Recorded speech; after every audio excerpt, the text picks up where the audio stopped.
What if love could literally conquer death itself? In the rich tapestry of Greek mythology, we find a story that explores this very question through one of the most heart-wrenching tales of sacrifice and redemption ever told. In ancient Greece, where gods walked among mortals and fate held dominion over all, stories weren't just entertainment. They were profound explorations of human nature, divine justice, and the eternal struggle between love and loss. These myths shaped how the Greeks understood their world, their relationships, and their deepest fears and desires. Our story begins not with mortals, but with a god in disgrace. Apollo, the radiant deity of music, poetry, and prophecy, finds himself cast down from Olympus.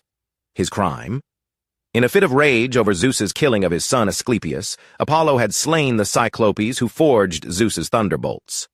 The king of gods doesn't forgive such transgressions lightly. Zeus's punishment is as creative as it is humbling. Apollo must serve as a mortal shepherd for an entire year, stripped of his divine privileges. But where does a fallen god seek employment? In the kingdom of Pherai, ruled by young King Admetus. Admetus isn't just any mortal ruler. He's known throughout Greece for his kindness, justice, and piety. When this mysterious shepherd appears at his court, Admetus doesn't question his origins. He simply offers work and treats the stranger with the same respect he'd show a noble guest. Little does he know he's harboring the god of light himself. Apollo, moved by such unexpected compassion, becomes more than just a servant. He becomes Admetus's protector and friend. Using his divine powers in secret, Apollo ensures the king's flocks multiply beyond imagination. He brings prosperity to the land and wisdom to the court. For the first time in his immortal existence, Apollo experiences the simple joy of mortal friendship. But even gods can't escape fate entirely. When Apollo's year of service ends, he discovers something that chills even his divine heart.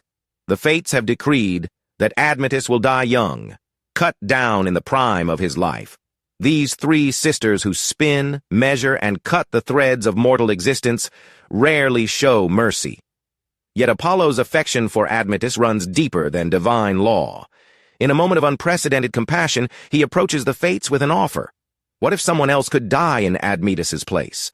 What if love could provide a substitute for death itself? The fates, intrigued by this unusual request, agree. Admetus can live, but only if someone who truly loves him volunteers to die in his stead. It seems like a gift, but Apollo knows the terrible burden he's placed on his mortal friend. Meanwhile, Admetus has fallen deeply in love with Alcestis, daughter of King Peleus. She's renowned not just for her beauty, but for her intelligence, kindness, and unwavering loyalty. Their love story becomes legendary throughout Greece, a perfect match of hearts and minds. But winning Alcestis isn't simple. Her father has set an impossible task for any suitor. To marry his daughter, a man must harness a lion and a boar to a chariot and drive them around the palace walls. It's a challenge designed to eliminate all contenders, for what mortal could tame such savage beasts? This is where Apollo's gratitude shines brightest. In secret, he helps Admetus complete the impossible task. With divine assistance, the king harnesses the wild animals and wins his bride. Their wedding becomes a celebration of love, triumphing over all obstacles, though darker challenges await. Years pass in blissful happiness. Admetus and Alcestis rule wisely and love deeply. They have children, build a prosperous kingdom, and seem blessed by the gods themselves. But fate doesn't forget its debts, and the day comes when Admetus falls gravely ill. As death approaches, Apollo reveals the terrible bargain he's made. Someone who loves Admetus must die in his place, or the king will perish. It's a moment that tests every relationship, every bond of affection and loyalty.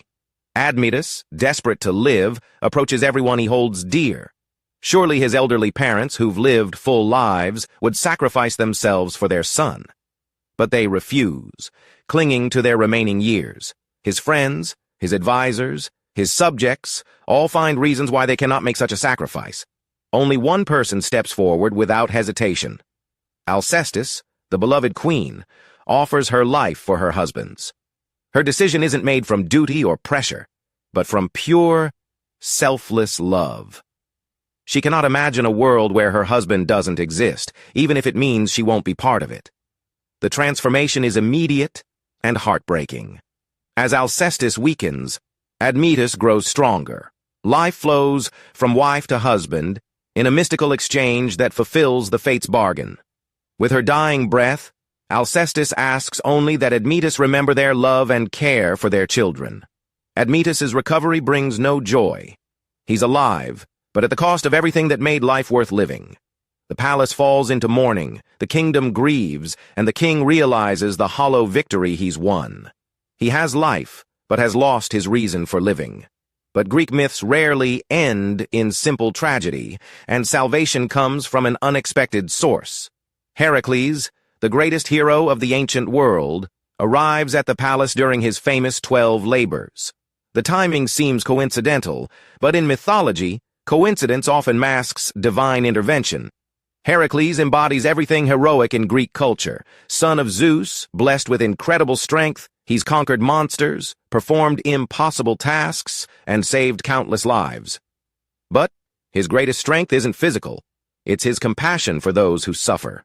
When Heracles learns of Alcestis' sacrifice, he's moved to action. Here's a wrong that demands righting, a tragedy that challenges the very order of things. Death may be inevitable, but should love truly be punished so cruelly? The hero makes a decision that will echo through the ages. He travels to the underworld itself, that dark realm ruled by Hades, where mortal souls journey after death. This isn't just a physical journey, but a spiritual one, representing the ultimate confrontation between life and death. In some versions of the myth, Heracles wrestles death personified, using his legendary strength to force the release of Alcestis' soul. In others, he persuades Hades and Persephone through eloquent arguments about justice and love. Either way, the message remains clear. True heroism sometimes means challenging the fundamental laws of existence. Heracles emerges from the underworld with a veiled figure.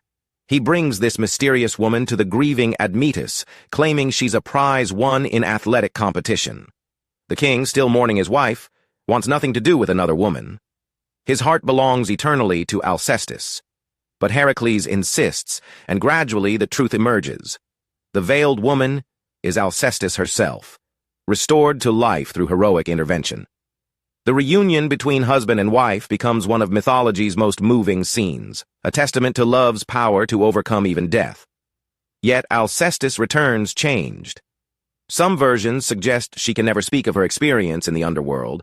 Others imply she's gained wisdom about life and death that sets her apart from ordinary mortals. She's crossed a boundary that few ever traverse and returned to tell the tale. This myth resonates across millennia because it explores universal human experiences. Every relationship faces tests of loyalty and sacrifice. Every love story must confront mortality. The question of what we'd sacrifice for those we love remains as relevant today as it was in ancient Greece. The story also examines the nature of heroism itself. Admetus shows one kind of heroism through his kindness to Apollo. Alcestis demonstrates another through her willing sacrifice. Heracles embodies yet another through his refusal to accept tragic endings. Each character represents different aspects of human nobility. Greek audiences would have recognized deeper meanings in every element. Apollo's punishment and redemption reflect themes of divine justice and mercy. The Fates bargain explores questions about destiny and free will. Heracles' intervention suggests that even cosmic laws can be challenged by sufficient determination and righteousness. The myth has inspired countless artistic interpretations throughout history. Euripides wrote a famous play about Alcestis that's still performed today. Renaissance painters depicted scenes from the story. Modern authors continue to find new meanings in this ancient tale of love and loss. Perhaps most powerfully, the story suggests that death isn't always final. Through love, sacrifice, and heroic action, what seems lost forever can sometimes be recovered. It's a message of hope that has comforted humanity for thousands of years. The myth of Admetus and Alcestis ultimately teaches us that the greatest victories aren't won through strength or cunning, but through the willingness to sacrifice for others and the courage to challenge seemingly unchangeable realities. In a world where cynicism often prevails, this ancient story reminds us that love truly can conquer all, even death itself.